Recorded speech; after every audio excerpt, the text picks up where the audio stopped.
everyday moments that are actually depersonalization spells. There are moments when reality cracks, and the world you know begins to slip through your fingers. You look at your hands, and they don't feel like yours. You hear your own voice, but it sounds like a stranger's. You're alive, but it doesn't feel real. This is Depersonalization Derealization Disorder, a quiet hell where nothing feels connected, not even you. 1. The spell begins. It starts in the smallest places: a coffee cup, a notification, the mirror above the sink, one breath, then another, then a thin slide of distance. You are there and not there. Your hands move like someone else's hands. You pinch and your skin answers, but you don't feel the pinch the way you used to. You speak, and the voice belongs to a stranger trying on your mouth. The world bends slightly, just enough to make you question if it's still real. Colors flatten. Time feels like a film you've already watched. Every thought echoes a half-second late, like you're lagging behind your own life. Depersonalization is that quiet theft. Your sense of self lifted and left hovering just out of reach, while you stand in the same room, watching the ghost of yourself go through the motions. 2. When the world turns unreal. Next, the world follows. Edges blur, light turns flat, color bleeds into gray. Sounds arrive as if through a wall. Faces look like masks. Spaces feel staged. The pavement under your feet feels like a picture of pavement. Street sounds are a recording of a city you once lived in. Even the wind seems rehearsed, like it's reading lines it doesn't believe in. You reach out to touch the world, but it folds away, thin, hollow, unreal. Every object feels like an imitation of itself. That is derealization, the brain stripping texture from the world, as if to whisper, "This pain is too bright, let's dim the light." 3. The protective switch. It's not punishment, it's protection. When pain or fear burn too deep, the mind pulls a hidden lever, an emergency exit carved in silence. "This is too much," it decides, in a voice that sounds almost merciful. And with that, you're gone. Not dead, not asleep, just removed.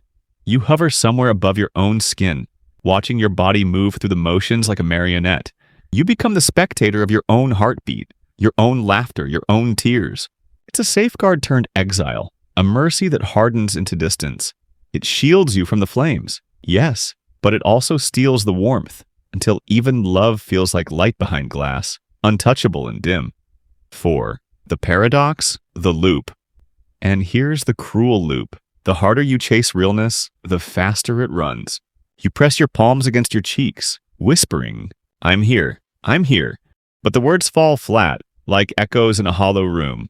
You list the things around you: chair, window, sky, hoping that naming them will anchor you.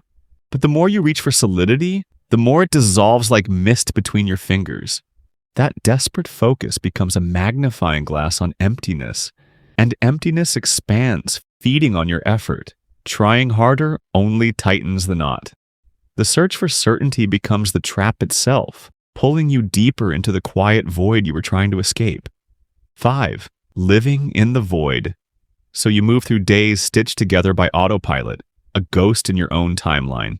You wake, dress, work, speak, laugh when you're supposed to, but each gesture feels rehearsed, each smile a mask fitted loosely to your skin.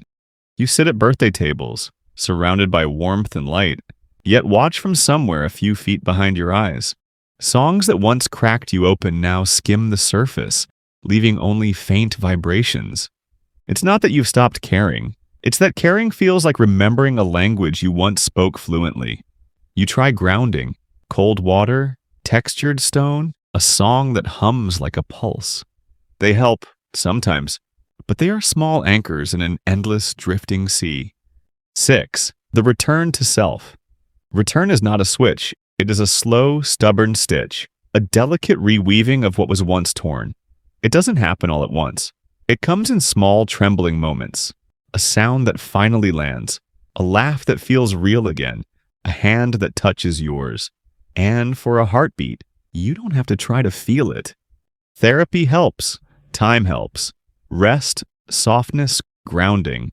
All the quiet rituals of being human. They don't fix you. They remind you. Each act says, you can stay a little longer this time. And slowly the fog thins. The edges of the world return. And for a brief, merciful moment, so do you. 7. The dark truth. There's a strange, bitter clarity inside this hollow, a truth that only reveals itself when everything else dissolves. When the world peels away, you begin to see how fragile real has always been. The colors, the laughter, the warmth. They were never guarantees, only borrowed sensations stitched together by faith. In the stillness, you glimpse the threads holding ordinary life and realize how easily they snap.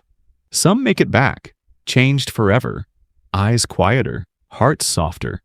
They walk with the knowledge that reality is a fragile truce between mind and meaning. They carry compassion not as comfort, but as understanding. This disorder is a wound shaped like silence. But silence, if you listen long enough, becomes its own kind of truth. Depersonalization is not madness. It is the mind's last shelter from too much pain. It is both wound and witness, an exile that sometimes brings a sharper sight. If you are in it now, listen gently. You are not broken in the way you fear. You are responding the only way your mind knows to survive. And one day, with patient light, you may find your way back, not to the old normal, never exactly, but to a new way of being present, a presence that has been earned in silence.